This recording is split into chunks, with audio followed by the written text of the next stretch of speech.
The medical snake crawling round a stem or a staff is said to be, in some quarters, the rod of Asclepius, who is the god of healing and the son of Apollo. But given Asclepius was mentioned in the Hippocratic Oath recently, this reasoning for misusing his name does not fit or make sense.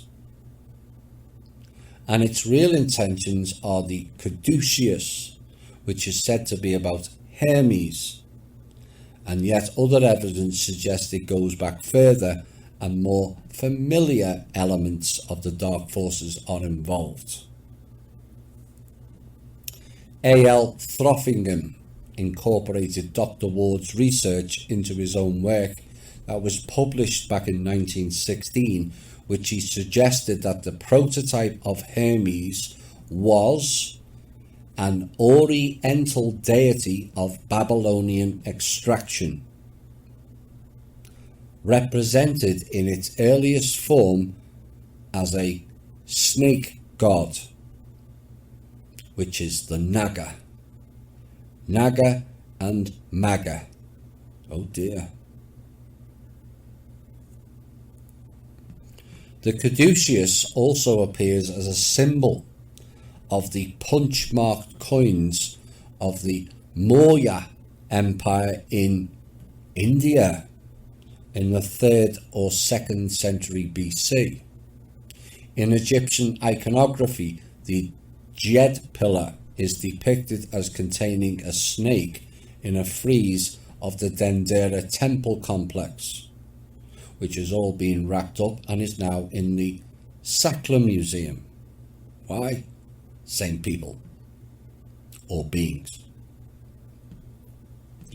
A bronze serpent on a pole, first described in the book of Numbers, which God told Moses to erect so that the Israelites who saw it would be protected from dying from the bites of the fiery serpents, which God had sent to punish them for speaking against him and Moses.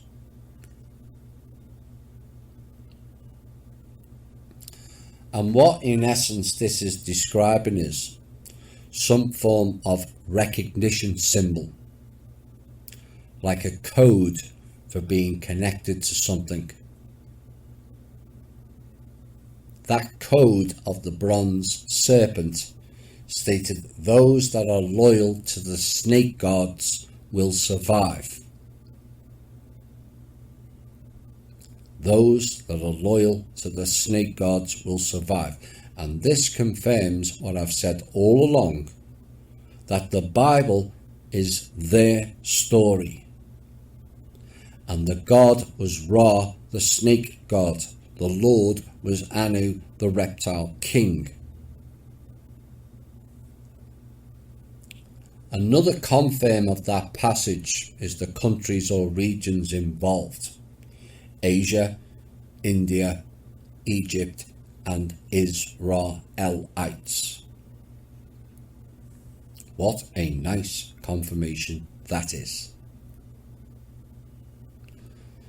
But whether it's the rod of Asclepius or caduceus, it is said to be symbolic of the vril parasite wrapping around the optic nerve. And these vril lizards are also known as troglodytes, cave dwellers that Cleopatra learned their language. In India, they were called Naga.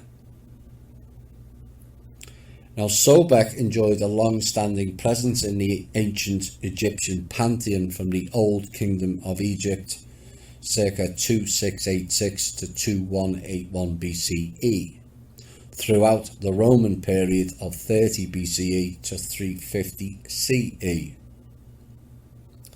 And he is first known from several different pyramid texts of the Old Kingdom, particularly from the spell book, called PT 317.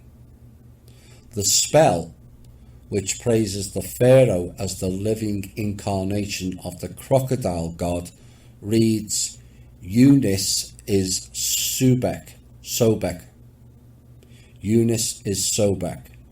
Green of plumage, with alert face and raised fore.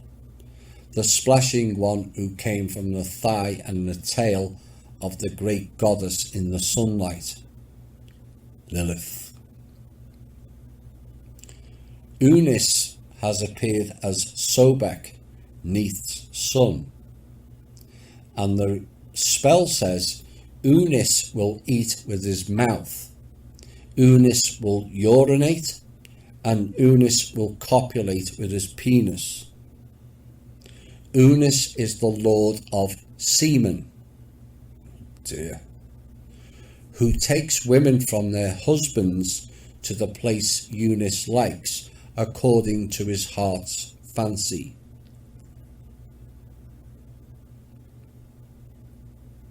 This is how the earth women were duped in the past, that nearly ended with them and these fake gods wiping out all of Midgard men.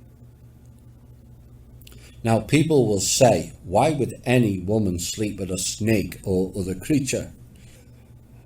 But they wouldn't unless they were tricked with imagery that presented the creature as a strong, chiseled and good-looking human, when underneath the skin suit was the snake.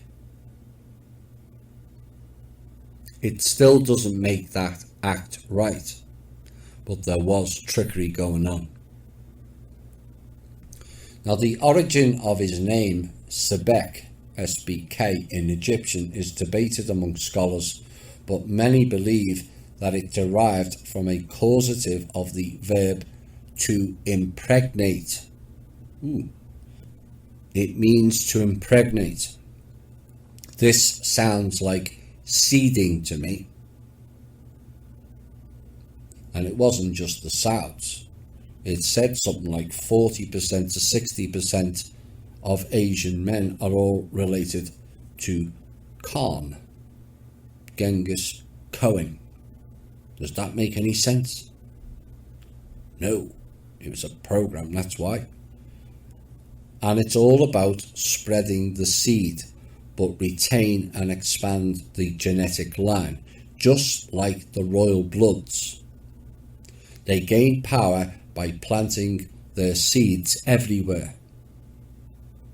Every male royal on this planet is given a plethora of prostitutes of various colours and countries to sleep with to produce a child that is then brought up in that home country of the prostitute, and then they rise to power.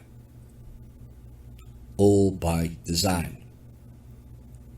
Every single male royal. And sometimes they kill the prostitutes, which is why there's loads of bodies around royal houses, particularly in the UK. Now, out of interest, the French use of the word Unis, U-N-I-S, also describes a certain country. Etats Unis means the United States. The state of Unis.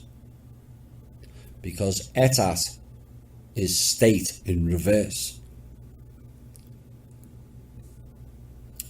America, state of the snake god Unis.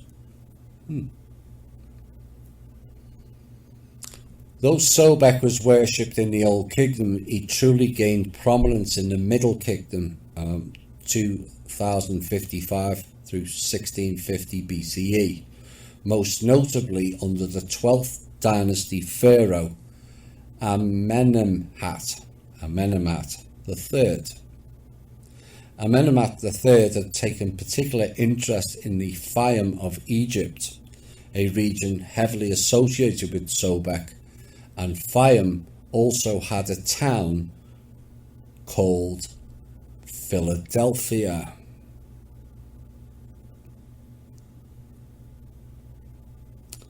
Commonwealth of Pennsylvania, the highest court. But Philadelphia there is better known as Crocodilopolis. Oh dear.